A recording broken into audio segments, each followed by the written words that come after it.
काल सांजे दिल्लीच्या लाल किल्ल्याकडेन कार स्फोट जालो।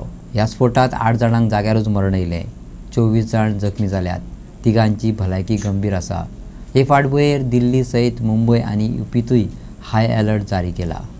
सोमारा सांजकडेन संथ गतीन वचपी कार रेड फोर्टा कडल्या मेट्रो स्टेशनाची पयले गेटी कडेन थांबली आनी अचकीत तातूंत स्फोट जालो। 8 जाण आगताक खलास जाले। देगेकुशीचे हेर वाहनांचे लुकसाण जाले। जखमींक लागच्याच LNJP हॉस्पिटलात व्हरून घातल्यात। उज्यात सहकारी 2 ई-रिक्षा आनी 1 ऑटो रिक्षेचो लासून गोबर जालो। सांजे 7:30 मेरेन उजो आटापात आयलो। चांदनी चौक व्यापारी संघटनेन शेअर केल्ले व्हिडिओत स्फोटाची खरसाण दिसून आयली। पोलिसांनी वाठाराक रेवाडो घातला। NIAची टीमय थंय पावल्या। दिल्लीत हाय अलर्ट जारी केला। ते भायर मुंबय आनी उत्तर प्रदेशय हाय अलर्टाचेर आसा।